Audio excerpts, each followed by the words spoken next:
Good morning, everybody, and welcome to the Post-Gazette Penguins show. I am your host, Jason Mackey. No King Jemison today. He is off. It is Monday morning, and we have plenty to talk about after a big-time win for the Penguins last night at PPG Paints Arena, a monumental, historic win, 4-3 in the shootout, and I don't mean monumental and historic because the Penguins did it in the shootout.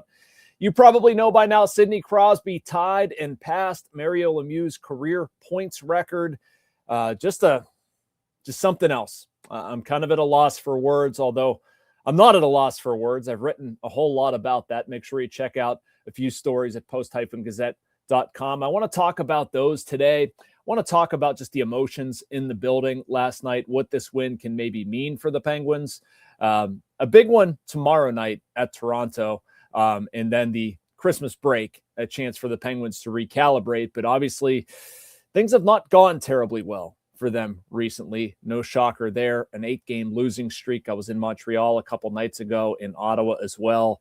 And the Penguins did not score a goal in those 2 games. We saw some stuff last night that was a lot better process-wise. Goaltending was better. So we'll get into all of those storylines. But I want to focus this again around Sidney Crosby and the milestone, my sort of reflections, thoughts on being around Mario, being around Sid, what that was like. Certainly special, to say the least.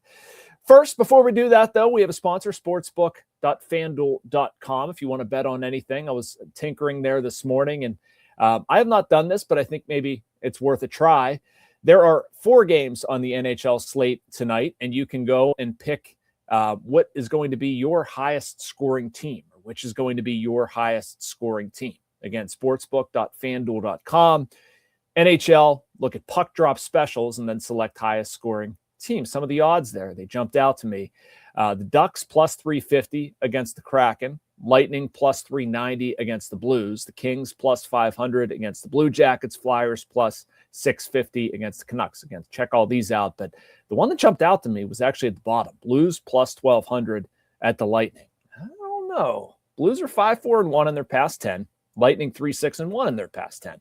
The Blues are coming off a 6-2 win over the Florida Panthers over the weekend. So I'm not going to tell you what to do, but it did kind of jump out to me. That's all I'm saying. All right. So last night at PPG Paints Arena, my favorite moment, other than just Sid breaking the record and sort of getting on with everything. And I mean that even from an editorial standpoint, like we had content there ready to go, need to update it, want to get it online. We've been, flirting with this quite a bit, and I can only imagine what they're thinking on the ice. Obviously, Sid wants to get this over with. He looked not annoyed. Sid doesn't look annoyed, but, kind of just over it in Montreal. Like, you want to get it done. You want to play better, first off. That was a big focal point. But anyway, that happens. And then the moment sort of dissipates a little bit. And I was curious what 66's involvement was going to be. I didn't think he was going to be there. I had heard he actually had to go to Florida for something. Might have been kid or grandkid related in the trip that was planned. So I didn't really expect him to be in the building. But, there was going to be a video message, right? Mario was going to acknowledge the record in some way. Well, like 2 minutes to go in the first period. Here comes Mario. And, crowd's excited. Sid just got the record. Like the Penguins are playing reasonably well. There was actually a very good crowd last night. And here comes Mario on the big screen. Hush. Stone silent. It's that way for us too. I think it's that way for members of the team. Like you could see them all up staring at the video board, impressed by it all. I mean, when he talks, you have to listen. He doesn't talk that often, or hardly ever, which is by design. But, him congratulating Sidney Crosby was very cool. And just seeing how much that struck Sid was also special. I've been around Sid a bunch. Was at his house in 2015, spent a couple days up there, have obviously covered him a lot, been around his family. Did not cover Mario, obviously, but you grasp what those two mean in this city. And what Mario means to Sid. You hear him say it. I was more struck by his sort of body language, tone, being around him. I mean, I wouldn't say Sid was, he couldn't formulate words or anything like that. If you watched a video that I posted to Twitter last night, like you can see it, but I'm telling you from being right there, I'm a couple feet from the guy. Like, you can tell when somebody's kind of fighting. And I asked Sid, I said, did it kind of get you more than you thought it would? And he didn't say yes, but he didn't say no. I think it got all of us a little bit more. This is a big moment in Penguins history. And you can sit there and say, well, it took Sid 470 or 471 more games to do it or something like that. And that's true. Mario Lemieux was the best hockey player ever on pure ability, for my money. I mean, obviously you have to give that title to Gretzky because the numbers are what they are. You can't really argue with what Gretzky did production-wise, but like on pure ability, give Mario Lemieux a clean bill of health. I'll go to my grave believing that guy, if he played the number of games Gretzky played, we're not even having a conversation about this. Anyway, I got off the topic, but it's just the magnitude of those two in Pittsburgh and how special it is. The point of one of my stories, which this is hard from a journalism perspective. At least I found it to be hard. You want to write about a topic. A topic is worthwhile to write about. And you don't want to say the same thing as everybody else. You don't want to just say, hey, this guy was really good. This guy was really good. They were good in succession of one another. -30, you're out. I mean, I guess I kind of did that, but I wanted to at least try to find a unique way of doing it. So I thought I'd peel back the curtain a little bit on that feature and how that came about. I started by trying to contact a bunch of people who played with both. Brooks Orpik, Fleury. I didn't get either of those guys, but I tried. Who else did I wind up with? Ryan Malone, Max Talbot, Sergei Gonchar, Mark Recchi, Edzo as a coach. Tried to get Rick Tocchet. He was around both, could not get talk, which I'm not mad about. I'm just explaining what efforts were made there to try to compare and contrast. What did this guy do? And that, I don't know, it feels kind of rote. I'm actually glad the piece crystallized the way it did. And it started with the spark talking to Edzo. I was actually at the winter meetings in the media room on the phone talking to these guys. But their legacies and what has happened here is so staggering. It's not even, it's just so unique. Like, we should step back and appreciate it. Even if it's the obvious story that you're trying not to write. Like, that is the story. The story is that we're used to this stuff. The story is that I'm 42 years old. I don't know a world where you didn't have Mario, you didn't have Sid. I mean, yes, I know there are pockets of years there where it didn't occur, but I'm saying by and large, we've had one of those two in our lives here dominating. Think about that. Think about how lucky we have been to see what we've seen in this city. And not only that, and I thank Max Talbot for taking the story here. I thought it was a really good direction, where you've seen these stories with expectations, guys drafted high, whether 1-1 in the first round or whatever, build a franchise savior, and it just doesn't work out. For whatever reason, maybe there are injuries, maybe the guy isn't what you thought he was, maybe it's not a great fit with the team. No idea. But very rarely do you see one that is just exactly delivers totally on expectations. And you know what? That's great. Some people will consider that, the occurrence of a lifetime. For that to happen, you have a Hall of Fame player, one of the greatest to ever do it. They won championships. Like, you're good. In here, we've had successive ones. We've had ones with the exact same type of person. Off-ice gem, charitable, thinks about others, doesn't want the attention, is peculiar in his own ways, but does things on the ice that are just glorious. The best player in the game for long, long stretches. Just the parallels are crazy there. And they played with one another. One lived with the guy. They remain friends. They live in the same part of Pittsburgh.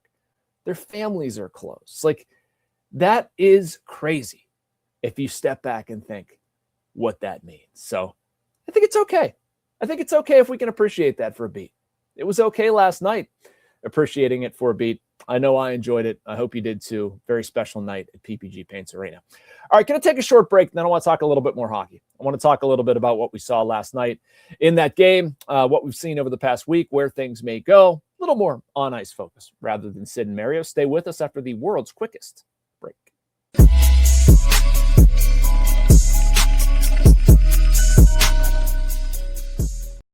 All right, welcome back to the Post-Gazette Penguins show. I am Jason Mackey, and this is Monday. We are approaching the holidays and talking about a Penguins 4-3 shootout victory last night over the, who did they play? Spacing for a second. I don't know. It'll come to me. See, this is what happens. You worry about 1,000 other storylines, and you can't remember exactly who they played. The Montreal Canadiens. They play the Canadiens every other game. I should know this. No. But seriously, I want to talk about what we witnessed over the last little while, the last week, some trends that are happening with this team, what needs to change, etc. I thought we saw some of them last night. I thought we saw what this team can be with a little bit more offensive depth. I like what Dan Muse did, moving Ricard Raquel to center. I think that's they need it right now. When Evgeny Malkin gets back, I'm not in favor of playing Raquel in the middle. I would much rather have him on the wing. I don't think Tommy Novak is a perfect fit next to Sidney Crosby and Brian Rust, but for right now, it'll do. You need more depth. You need more depth down the middle. The kids' line has been okay, but it's not been enough of a threat. They're not getting enough right now from Justin Brazeau and Anthony Mantha on the wings with Ricard Raquel. Maybe Evgeny Malkin returns helps that. But a bit maddening there, given how good that line was early on. I like the change that Dan Muse made, putting Brett Kulak and Chris Letang together. I don't think he had another option. Letang has just not been good. The pairing was not working with Ryan Shea. I've talked about that on the pod before. I thought it was about time. I think you're still going to see some rotation on the right side of that third pair, maybe on the left, and you change things up even more, but Connor Clifton, if they bring Matt Dumba back, I don't know. Jack St. Ivany last night. I thought St. Ivany was good last night, by the way. And it might make a little bit more sense to give him some runway. I'm not sure. It's not terribly tenable managing like Jack St. Ivany, Connor Clifton, and Ryan Graves for one spot. But anyway, just a couple quick hitter impressions there of what we've seen. Special teams needs to improve. That has not been great. I know they get a power play goal last night, but the penalty kill has been way too leaky of late. For good reason too. I know King wrote about this. I don't know, about a week ago, something like that. But the loss of Blake Lizotte is sneaky important, and they're lacking some stuff on the penalty kill. Getting Lizotte back, I think he and Malkin will be back after Christmas. Would be my big assumption. So when he gets back, when Malkin gets back, it sort of addresses two of their bigger issues with some depth scoring, better special teams, etc. But I don't know. The last area I'm going to focus here, at least as far as the current team, goaltending. And surprise, surprise, it needs to be better. It has tailed off. I have two takes I'm going to end this with, by the way. But I thought Artur Shilovs was a lot better last night. He needs to be. Excellent job in the shootout. I was a little worried when Nick Suzuki came in. I'm sitting there in the media room, have my story basically done, just need to fill in a couple things. But he makes the save. He helps me out. He helps the Penguins out. Really, really appreciate that one. But he was due for a much better effort, and they need more from Artur Shilovs. I think it was his first win since November 6th. Something like that. And it's going to be him and Stuart Skinner, at least in the near future. Sergei Murashov continues to play well in the American Hockey League, but I think you got to get that NHL tandem established. Bottom line, goaltending needs to be better. My last point, though, I said I was going to end this with two takes in their requests. And they relate to goaltending. They relate to that being better. And over the past 8 prior, relates to it being worse. But I don't question the Tristan Jarry trade. And I've been emailed about this. I got stuff in a chat, people trying to act like this was a terrible move by Kyle Dubas. It was not. It was not. And it stinks that Tristan Jarry got hurt. Feel bad for him, but I don't question the process here, nor should you, and here's why.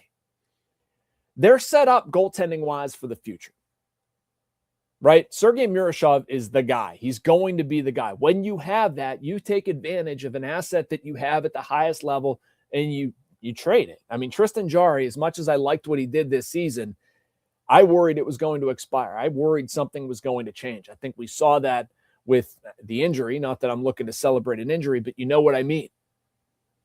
You want to get out from under that. You want to strike while the iron's hot. Kyle Dubas is not wrong to do that.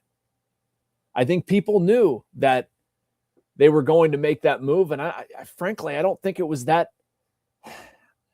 It wasn't why their losing streak continued on the way it did, although goaltending was a part of it, if that makes sense. Like, I don't think they just suddenly went in the tank because Kyle Dubas traded Tristan Jarry. It was the right move amid a stretch where they're not playing very good hockey. Now, it does open the door to Stuart Skinner, Artur Shilovs, one would hope. And if that happens, I think we're going to forget about the criticism of the Kyle Dubas trade. But again, I just wanted to use this forum as I have a few minutes to kind of not complain, but just address that idea. Like, I don't think any differently of the trade. I thought it was a very good trade. I thought the timing of it was perfect. I thought what Kyle Dubas got back made a lot of sense. A future asset. There's not a lot tied up in it. If Skinner and Kulak work, all of a sudden you're looking at guys that are tradable at the deadline. Like, I don't have any problem with what Kyle did. I know they're also playing poorly outside of last night, and they should be criticized for that. Absolutely, but I'm not tying the two together. And lastly, the fire Dan Muse stuff. Can we stop this? It's a little silly. They're not going to fire a coach this early into his first season. Also, think about the trajectory of this season. Prior to this year, the Penguins were rebuilding, not very good, expected to be a bottom 5 team. Your expectations of them were minimal. If they would have stunk out of the gates, and if they would have been in position to have the number 1 overall pick, I don't think we'd be screaming fire Dan Muse. Be like, okay, this is exactly the way the season was supposed to go. This is what we want. Try to get Gavin McKenna, who I know he's not the consensus 1-1 pick. I'm just saying that was the narrative. All of a sudden, they have an 8-2-2 start. They look pretty good. They tease you. Muse actually does a pretty good job. They get excellent goaltending. Special teams are good. Like, whether that stuff is real or not, it still happened. They're also a couple points out of a playoff spot. And I understand they're also a couple points out of the Eastern Conference basement. That's not great. But being a couple points out of a playoff spot, given the preseason expectations, let's just step back here. Let's just step back. I'm not saying Dan Muse is the best coach in the history of hockey. Maybe he is, maybe he isn't. I don't need to have that opinion right now. The opinion that I do have is firing a coach at this moment is stupid. Please stop suggesting it. It's not going to happen. The guy's actually pretty good. I'm guessing he's not coaching the team to try to lose its wits in the third period. He's also not blameless. A lot of them are products of good goaltending or bad goaltending. They're in a slump. Not making excuses for any of it. I'm just saying the narrative that, like, you should fire this guy or it's all this guy's fault or whatever. Like, it is so far beyond the realm of sensible. Just stop. And maybe it's a straw man. Maybe I'm reacting to stuff on social media, which I know you should never do. But I've seen it and it irritated me. And so I thought I'd speak on it a little bit as we have the time. All right, Penguins Maple Leafs tomorrow in Toronto. Looking forward to that. I'm actually driving up to Buffalo tonight. Going to stay at one of my favorite hotels in North America. Yes, I'm serious. The Amherst Marriott.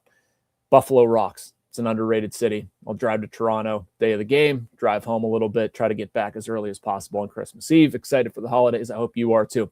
Make sure you like and subscribe. You can get all of this content and so much more from our Post-Gazette North Shore Drive podcast and YouTube channels. I love doing this. Love talking hockey with y'all. Special episode today with Sid and Mario and all of that discussion. We'll be back.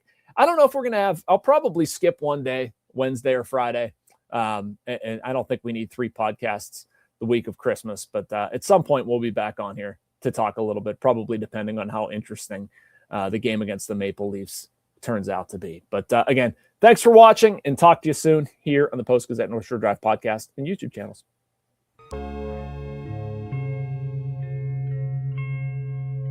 Thank you for checking out this content from Post-Gazette Sports. If you watch this video on YouTube, please like the video and subscribe to our channel. For all of the sports coverage the Post-Gazette has to offer, visit post-gazette.com.